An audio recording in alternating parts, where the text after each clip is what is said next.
Hey guys, Sen here. I am finally bringing to you guys probably my most requested video of all time. This is the ultimate Sparky guide. So if you don't know me, I'm arguably the best Sparky player in the entire world, and my clan currently that I run is the #1 clan ranked in the clan capital, and that is pretty much off of the back of Sparky. I would say at least 60 to 70% of my attacks in the clan capital are all Sparky because she is such a strong troop. But before you start using Sparky, you are going to have to go into your goblin mines. You're going to have to click on the Sparky workshop and make sure that this thing is level 4 maxed. More than any other troop in the game, Sparky needs to be maxed because all of her interactions, if she's level 3 or below, are going to suck. So if you're capital level 9 and you don't have access to the level 4, just don't even bother using Sparky. Use other strategies. They're going to be a lot more effective and a lot less difficult than Sparky is. And now let's break down Sparky. So the reason why Sparky is so broken in the clan capital is she is a long-ranged unit with a huge splash attack. And not just any splash attack. Her splash basically one-shots every small defense in the clan capital, and with a rage spell, she one-shots almost every single building and troop in the clan capital. So she is just a delete button if you know how to use her. Now, I said Sparky splash radius is huge, but now let's see how that works in practice. So the way that Sparky splash radius actually works, and even a lot of veteran players might not know this, is that when she's attacking a building, she splashes any other building that is within 3 tiles radius of the center of the building she's targeting. Now, that sounds very complicated, and you don't need to know that. All you need to know is how that looks like in practice. So the way it works in practice is that Sparky splashes smaller buildings better than others. So we're going to start on this 2x2 rapid rocket over here, and you can see she can splash every other building here, including those spear throwers behind the walls, which are 1 tile diagonal from that rapid rocket. So everything just gets one shot all at once. You can see Sparky's damage at work against those small buildings.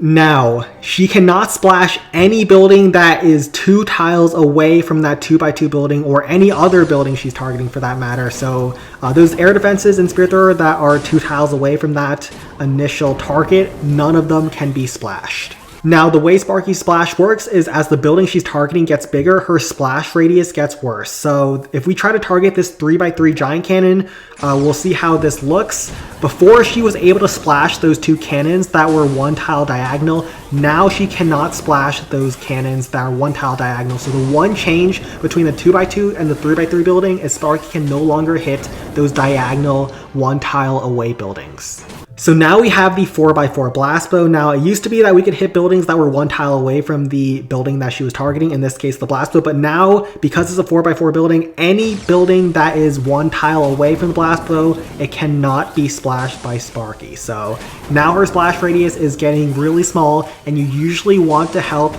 take down blast bows and stuff that she can't splash very easily with other troops. And now off of a 4x4 building though, she still can chain. She can chain any building that's touching the blast bow. So including that rapid rocket in the far left that's diagonally touching the blast bow, Sparky can splash everything directly touching whatever she's hitting on a 4x4 building. And last but not least, the most infamous one, there is only one 6x6 building in the clan capital, which is the Capital Peak. It cannot chain a single building off of the Capital Peak. So even those little huts and the bomb tower that are directly touching the peak that Sparky would have been able to splash down had this been a blast bow, she cannot do anything against. So this is why you typically never want Sparky shooting at a peak, and you want to avoid this situation at all costs. However, that doesn't mean that Sparky can't splash anything off of a peak. If you know, you know, leave it in the comments below. There's actually a couple of things that Sparky can actually splash off when she is attacking a peak. So in my opinion, the best way to get started with Sparky is against Barbarian camps with a Rage or a Rage Frost setup. And it's so good because it's so satisfying, it's so fun, and also a lot easier to control than the Haste spell. So that's what we're doing here. I still use double Rage against Barbarian camps, even though a lot of other top players don't do it anymore. And we're starting off with barbs on the outside. Like with all other clan capital strategies, you always have to open up the map for deployment so you can drop your troops closer and actually tank for them properly. Other than that, the bulk of our army, you can see we have 14 rams and 4 giants. You might be thinking, why the hell do we have this many rams, this many wall breakers? Well, for the uninitiated in the clan capital, Rams are pretty much the #1 tank. They open up walls, they have a ton of HP, and then they have barbs inside that can continue tanking those single target defenses. A big noob trap that I see that some players do with Sparky is that they'll bring stuff like P.E.K.K.A.s or Hog Riders to tank for Sparky. That's a huge mistake because they do a ton of damage. Now, Sparky takes 4 seconds to shoot at the building she's targeting. If you kill that building that she's targeting with troops that do a lot of damage per second, that means Sparky has to go to a different target, spend another 4 seconds to shoot, and she'll only shoot once again if that building stays alive for those 4 seconds. So if you bring high damage troops, that means they'll keep killing the building. Sparky will do no damage. She'll keep getting reset, and that's a huge problem. And so that's why we bring Rams and Giants, which do little to no damage to those defenses, and they can do a great job at tanking. Now, I say Barbarian Camp's the funnest way to start with Sparky, and you will see why. You might hate those Giants for now. They might have ruined so many of your attacks before by slowing down your troops while they're being shot at by all those defenses, but we'll see how we can get this done. So starting off, we'll drop down a ramp to open up the walls, some more ramps to tank all those multi-cannons, barbs to open up the map for where the Sparky can't splash those buildings down, and so we can open up the map for deployment. Like I said, and now those Giants are moving forward. They're getting one shot. 2 just died to that Sparky Rage shot. Another Rage shot. The Sparky Rage shot is a delete button. You hold those Giants in place. 4 Giants all go down all at once against Barbarian Camp. Sparky one-shots every single building on the map besides the District Hall. So those rocket artilleries, those giant cannons, even those enemy defensive giants, they all get taken out in one Rage Sparky shot. This is why this is the most fun way to go in my opinion. And you can also see the way I drop Rages is I'm waiting for Sparky to target a building that I want her to have a raged up shot against. And so, like I said, I don't want those rage spells to get those giants to do too much damage to kill those defenses, so I hold onto the rage for right before Sparky's about to shoot, and so I never have a risk of Sparky's building getting shot down beforehand. And also, look at how I'm tanking for those buildings. I'm only dropping 1 ram at a time, 1 ram at a time. Make sure I don't drop too many troops like those giants and rams, because if you drop too many of them at once, they can start building up with all those barbs and giants, and they can start killing those defenses. So Sparky is a very methodical kind of attack. You can't just spam in all your tanking all at once. It also gets less value against splash defenses, so you want to trickle everything in 1 at a time. On my entry, I was going in on a corner where I had a ton of defenses on either flank, so I had to drop 2 rams or 2 giants at a time on either flank of Sparky, but in general, you only want to have 1 tanking troop down at a time if you're not going into such a wide approach. And look at this base while I was talking, 7.9k went down. At this point, you can hand your iPad or tablet or whatever you use to your little brother who's never played Clash of Clans before, who's still not potty trained, and trust me, he will still finish off the base from here. He can mash his head across the screen with whatever he wants, but here I'm bringing a Frost and a Rage to help support Sparky. I only need 1 Rage to cover the rest of the defenses that I feel like need to be raged up, so I can bring a Frost spell, and you can do so too on the first attack as well to slow down the defenses. In my opinion, Frost is more new player friendly because the defenses shoot slower, so in case you mess up tanking with your Sparky, they're not killing your Sparky too quickly. But for more experienced players, I just go double Rage versus Barbarian Camp. Full damage, full risk. Just trust that I'm going to be able to tank for Sparky properly to get all that damage on that first attack. And from here is GG. Like I said, there's no way I can possibly fail from here. I have so many troops I don't even need, and Sparky just cooked this base alive. And now let's show off another Barbarian Camp. So once again, we're going in with the same approach, double Rage. This one's not as simple as the last one. The last one was a lot more compact with the defenses all touching each other. This was a little bit more spread out. Those giants aren't all in the same place, but there's still Sparky chains off of the giant cannon, off of all those 2x2 buildings. That Sparky is still a great option. Rage is still going to work, and this is still the approach that I still love to use, even though other top players might like other strategies. But we start off once again, break through. A Tesla popped on the entry, so we have to actually adjust a little bit and let Sparky take a couple extra chains at the very start. I actually let the rocket artillery lock on a Sparky by accident. I meant to drop down another troop, but I just let the rocket artillery rain down on Sparky, not a big deal. Also, you can see that Sparky outranged that multi-cannon and splashed down before it ever got the shot at her, so I didn't even have to drop any other giants to tank. And so you can take advantage of the Sparky range like that sometimes. You sometimes get instances where nothing is really shooting at your Sparky and you can just not tank and just let Sparky take some damage. So even though she is a little bit squishy and you want to be tanking for her whenever possible, there are instances where you don't need to tank. Notice how I also use that zap to zap down the Tesla. With double rage, you have a spare spell in the form of zap. It's very flexible in that I can reset stuff like that rock artillery that I was shooting at my Sparky earlier if I wanted to. It can also damage down buildings that Sparky can't one-shot like the Tesla, and so then Sparky can actually one-shot them. And also, once again, I said that if there's nothing shooting at Sparky, you can take advantage of her range and not drop any tanking. So I'm even going to let her beat through all of these walls at once. She actually splashes a ton of walls at once when she's shooting them, and she's going to get through the wall on her own, and then that way we can actually save some tanking and have it for deeper inside the base. Finally, Sparky is going in towards the first set of giants, and with that, we are able to chain down 3 giants all at once by pulling them in towards the defenses with the giants. That's how you kill the giants on barbarian camps. Sparky locks onto a defense, you drop a giant towards that defense, and the giants get pulled in towards your giant, and they all get splashed down. Same thing here, they're going towards that giant that was on the giant cannon, and then all those defensive giants went down, giant, giant, giant, and every single giant on the base is gone, including the giant cannons as well.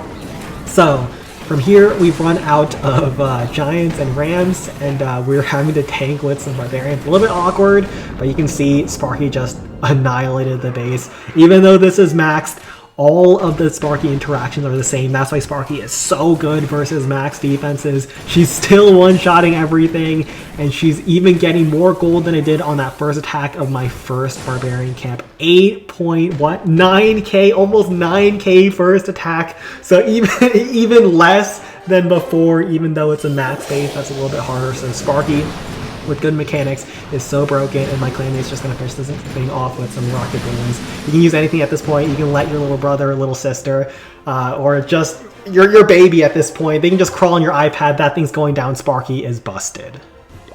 So once you start getting acclimated to the Sparky Rage, that's where you're going to start learning how the Sparky works, her pathing, how to tank for her, all of those basic fundamentals with Sparky. Once you get a handle of that, you want to move on to the Haste Graveyard Sparky attack. Now, I was saying that I'm pretty much the only person that still uses double rage versus barbarian camps because everyone is just using this one strategy versus pretty much every single base. It's so universally strong as long as you know how to modify the army to the base with the ratios of barbs, rams, hog riders sometimes, and giants. And the way it works is you're going to have a hasted Sparky, and a hasted Sparky is very hard to control if you're not used to Sparky, but it's going to be fast for the entire attack. It won't have the damage boost, but you have the graveyards now to tank for all those defenses. As your troops die, you get graveyard Larrys to continue tanking, and so you have an extra layer of tanking for your Sparky. You want to be dropping your graveyards on Builder's Workshop away from the wizard towers, and preferably on top of multi-mortars and giant cannons, and that will get you the best value in tanking all of the point defenses for your Sparky. And you can see those blast bows just get so dang locked down by those graveyard Larrys and those rams that it just can never shoot at Sparky. I'm just trickling in those rams one at a time. Same with the barbarian camp.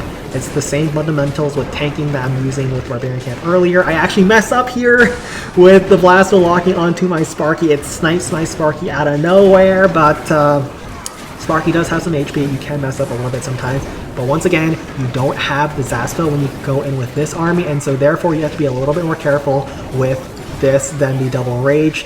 That blast bow has done so much damage to Sparky, and it's taken me so long to finally get to the blast bow so I can finally stun it with hog riders, but I've already done so much damage with Sparky at this point.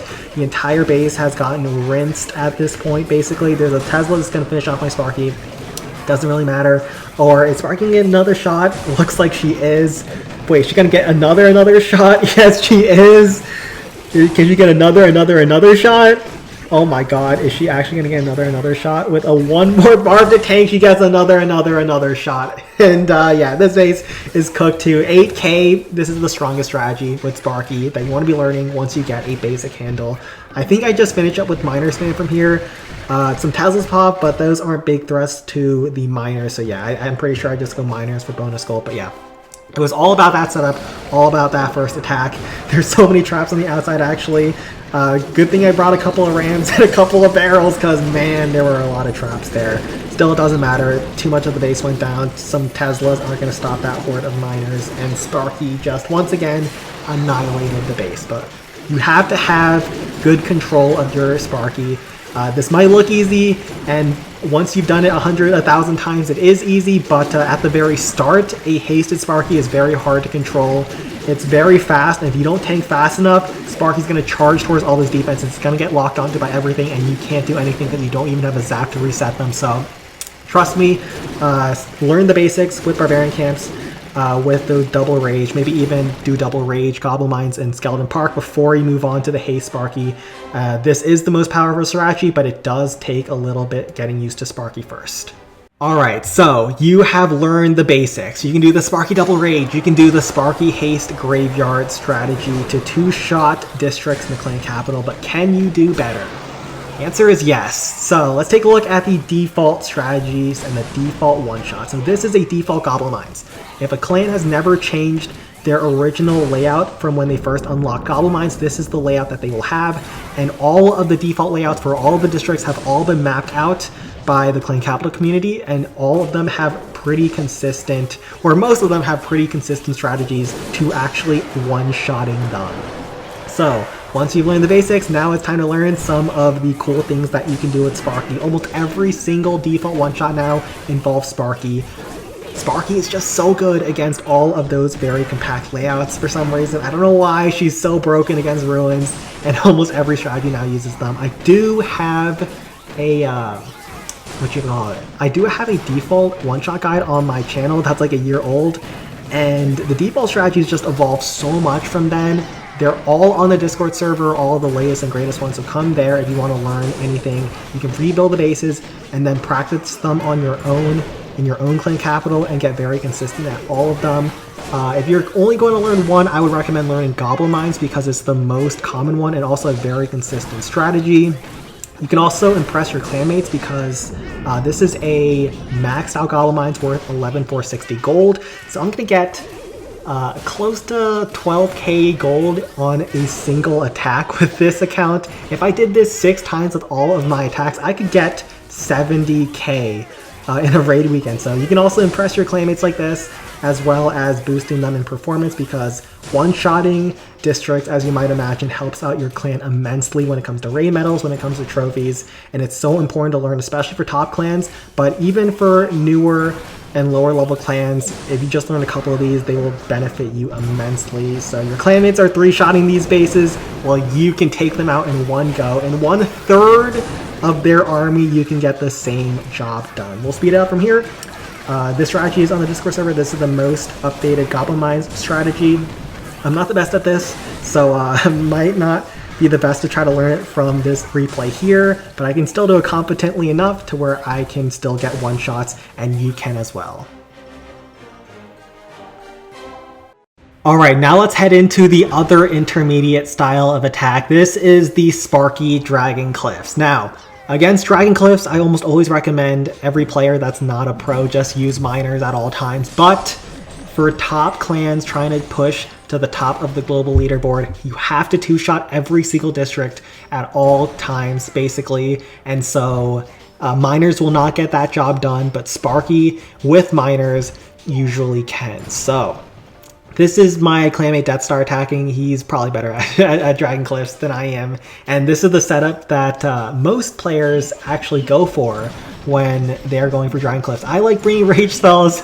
I don't know, I just love the rage, but most players go double frost, and what the frost does is it completely locks down the enemy dragons when they fly inside of it, as well as the Inferno Tower has a super hard time retargeting and locking on to new troops, as well as ramping up against them. So you have the double frost, but you don't have the double rage. So that means that Sparky's going to be very slow, but also there's not going to be too much damage going into Sparky.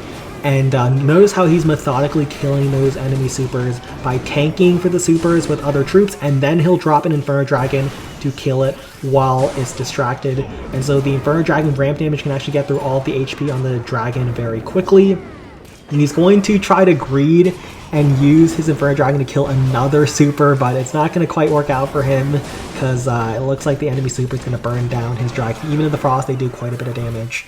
And he'll have to drop another Eye Dragon to make sure it goes down. One key interaction to know against maxed out Dragon Cliffs, which is the main case of using a Sparky, is that if only one air defense is shooting at your Inferno Dragon, and it's shooting at your Inferno Dragon is locked onto an enemy Super Dragon, that means your Inferno Dragon will actually win that interaction, kill the enemy Super Dragon. It will survive on 1 HP. You'll have to see that in order to really understand what that means, but just know that if there's just one air defense shooting at you, you can actually drop down your Inferno Dragon. He can drop down the Inferno Dragon inside the range of that one air defense that I'm highlighting, but he doesn't. You don't have to drop it in range if you don't want to. It's also less risky this way, but he's just making sure that he can kill the enemy supers, as many of them as possible in the first attack, and so he will be able to use either a second attack Miner or a second attack Sparky. He prefers another Sparky. He can drop down another Frost.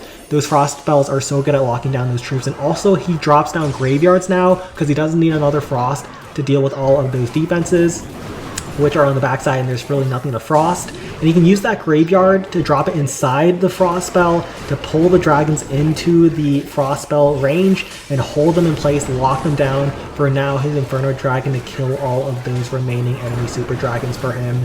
And he's just slowly and methodically killing all these defenses. He's making this look so easy. Trust me, this is not that easy. This takes a lot of practice to get right, and this can go very wrong if, as you might imagine, if a Super Dragon survives that's not supposed to survive. But if you can actually tank for your Sparky properly, tank for your Inferno Dragons properly, kill those enemy Super Dragons, those pesky enemy Super Dragons. Look at that Sparky, she's basically going to finish off every single defense all at once remaining left on the base. So Sparky can still work versus Dragon Cliffs. It might sound like a meme, but trust me, it's one of the few real strategies against a district like this, and it's also very difficult to execute, so this is the last of the intermediate strategies.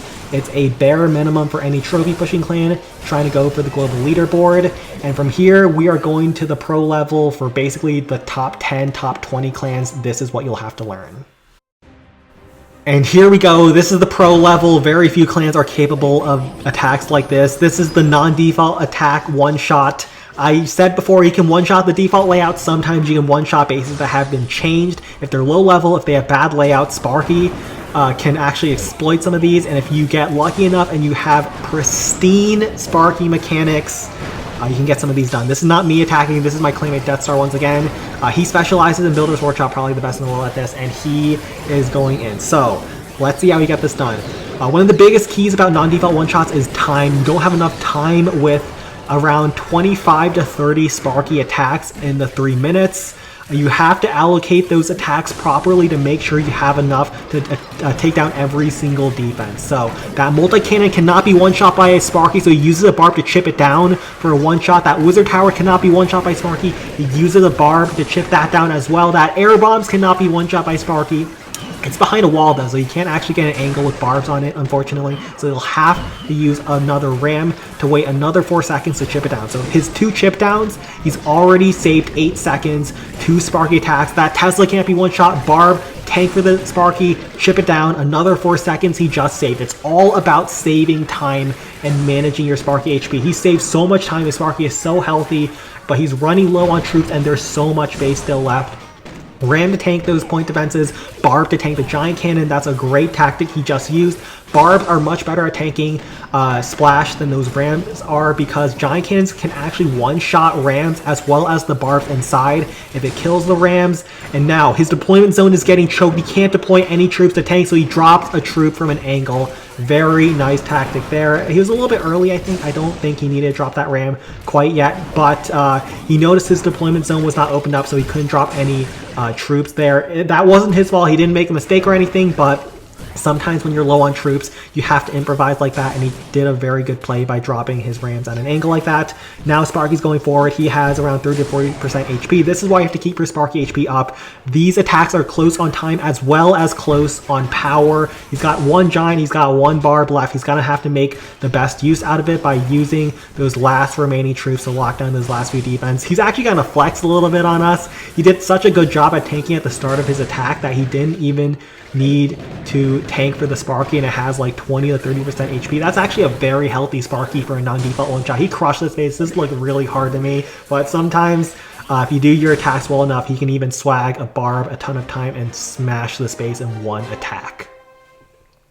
Now here we go against non-default Balloon Lagoon. Normally I handle Balloon Lagoons, but Death Star was cooking on the non-defaults this week, so I just handed it to him. This looked really hard to me. I was like, you know what? See if you can work your magic, and work his magic indeed. So here we go.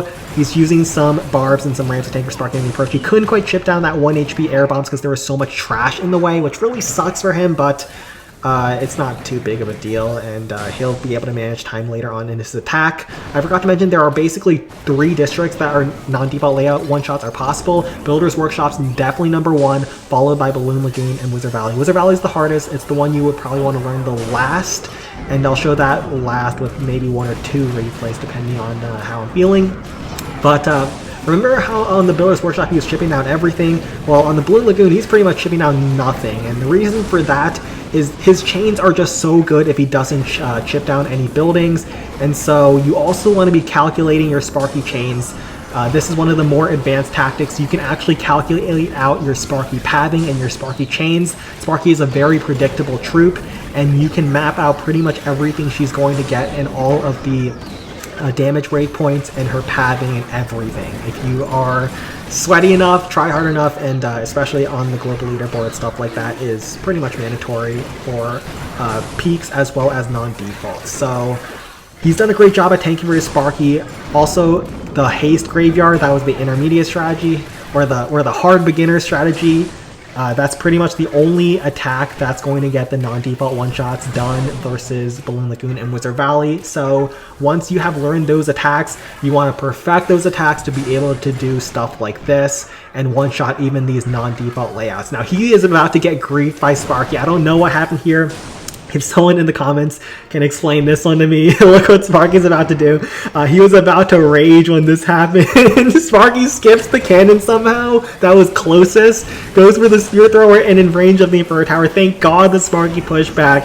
Put the Sparky outside of the Inferno Tower range, but my God, was that so disgusting. He also did such a great job at tanking for Sparky at the very start, and so the Sparky was helping out to sustain some of that damage. And at this point, his Sparky should have been so much healthier than it is right now, but he is going to manage with that 10, 15 HP Sparky, and there's not too much still left on the base. On the backside, there is still that District Hall level 5 rock artillery. Normally what you do against this is you ram to tank everything and then barb on top of the air bombs to chip it down. And from here, he's got it covered. He's got some nice Sparky chains in the backside, and yeah, he almost got completely griefed by Sparky, but once again, he's just had pristine mechanics and just made sure that all of his tankings were perfect. He didn't really need to do any chipping down for time saves, but that was the case for this base, and all default, non-default one-shots are a little bit different from one another. On that first base, he needed to chip down everything. On this base, he really didn't. And finally, we have Wizard Valley, the last of the 3 doable non-default one-shot districts. This is, I would say, the most involved of the 3 districts. For Balloon Lagoon and Builder's Workshop, sometimes you can just autopilot, turn off your brain a little bit, go haste 2 graveyards, and train up an army that looks sort of correct, that you've done a ton of times against the 2 districts. Wizard Valley works very differently. Your spell combination is pretty much going to change every time. Sometimes you go haste 2 graveyards, but in this case, we're going to go rage double graveyards. I've even go sometimes double rage, as you'll see in the next attack, but Rage Double Graveyard is a big combination for Wizard Valley because sometimes you really need that damage boost. Inferno Towers, Wizard Towers, and cards is a nasty combination, and that Rage spell is sometimes necessary to DPS through Inferno Towers and try to one-shot cards if possible with the Sparky. In this case, I don't get quite lucky enough, and I don't get the cart inside my Sparky chains, but huge Sparky chain value there. That Rage spell is getting so much value. I do drop down graveyard spells on top of the wizard towers, but my plan is I can kill those wizard towers fast enough to where the graveyards can then tank the Inferno Tower for me. So you can see one wizard tower goes down, and then I can drop down a barrel when there's no splash in the way, away from the other wizard tower that was still alive that Sparky was busy working through. And now Sparky can slowly chip through that one Inferno Tower without the help of the Rage anymore, and it is all about powering through the rest of the base. I use the Hog Rider in the flank. Once again, non-default layouts are all about time, and those two isolated Spear Throwers on the far end without a hasted Sparky are going to be too much for me. There are bombs inside the base which are killing the Larrys, but that trickle of Larrys is going unchecked because of the wizard towers. Once again, you want to be thinking about where your graveyards can get value. Even on Wizard Valley, sometimes it's correct, because if they can kill that card like that and generate some Larrys to tank those Spear Throwers and save Sparky so much HP, that is worth it. And those Sparky chains are still great on the backside. I have 7 Rams, 3 Barbs. I kind of wish I had some more Barbs at this point. I'm using some Barbs to clear the trash on the edges. All about time. Always think about time. At this point, Sparky is so healthy. I've done a great job at tanking from here, and it's all about whether or not she has enough time to finish off the rest of the base. I have a barrel for this Inferno Tower, and I can use the Rams all besides one for the rest of the base. Also, it's a little bit awkward not having a Rage on the backside over here, because both of the Giant Cannons will survive at 1 HP, but 1 Sparky shell, and they can do a ton of damage to your Sparky. Sparky actually locks onto the Giant Cannon instead, which is even more awkward, so I have to use some Barbs and some Rams to try to get to that other Giant Cannon to help DPS it down. Giant Cannons basically do no damage, but sometimes if they lock onto your Sparky for long enough, they can start adding up on those little Giant Cannon shells. And there is a cart, there is an Inferno Tower left, but at this point it's GG. Beautiful Rage, beautiful double graveyard, and yeah, you do have to think a little bit more for Wizard Valley in my experience. Sometimes I just autopilot the Loon Lagoons, but Wizard Valley almost never does that work. So, it's time to flex a little bit. This is one of the most insane non-default one-shots I've ever had. These chains are going to be insane. This is such a high-level Wizard Valley. 1 Ram with that Rage, as well as that Rage Sparky, is going to one-shot that first Inferno Tower, and so many defenses there. I let Sparky go in, finish off that air bombs when nothing is shooting at her, so I don't have to use any tanking. Huge Rage Sparky chains. I am the #1 Rage Sparky enjoyer. 3 Wizard Towers this time with a multi-cannon and a cannon as a little bonus. Now she's going to turn towards the Inferno Tower, get the air bombs cannon. I let the Spirit Thrower lock onto Sparky so I can hold on to my Rams. There is so much damage on the top left-hand side of the base that I had to hold my Rams. I only have 5 left, and now I have some barrels as well. Those Spirit Throwers shoot air, so they can hit the barrels, they can hit the Larrys. And I dropped that barrel away from that Wizard Tower. The Wizard Towers are one of the most obnoxious defenses on Wizard Valley because they stop graveyard ideas. And so you have to get creative on Wizard Valley. Sometimes I go in with these alternative strats like the double Rage spell and just crazy wacky spell combinations. 1 more barrel to tank all those Spirit Throwers. 1 more Ram to tank that Spirit Thrower and beat Sparky through the wall. I get lucky here. Sparky goes for the Spirit Thrower. And if you know your Sparky chains, and you damn well must at this level, Sparky Rage chain. Inferno Tower doesn't even get to shoot at Sparky, gets chained down. Sparky with the Rage is now under no threat. She can beat through the wall as well. Ram to tank. I only have a couple more troops, and there are 3 defensive cards. That's the big problem on this base. But I do have a barrel, and barrels are so good at checking those enemy cards if there's no traps because they shoot so slowly, and the barrels do so much damage with the Larry. I'm tanking with the Barbs, tanking with the Rams. I have to make sure that the Sparky finishes off the Wizard Tower because that is the main thing that will threaten my Larrys. And from here, those barrels are actually going to attack the carts, and that 1 barrel is going to kill every single cart on this base. And I have a couple of Barbs to clean up. Some beautiful double Rage attack. You have to get creative on some of these. Graveyard is not just a no-brainer attack against bases that have Wizard Towers, and so many of them like this. And so sometimes you gotta do some crazy stuff like the double Rage to get these Wizard Valleys down. And here we have the final level, the capital Peak 2 shots. So Peak 2 shots, these are infamous for being the hardest types of attacks to play optimally, and Sparky is once again a core part of getting the job done. So you need to have Once again, super clean Sparky mechanics, and you also, unlike in a lot of non-defaults, you do need some creativity, but the level of creativity required on Peak is just insane.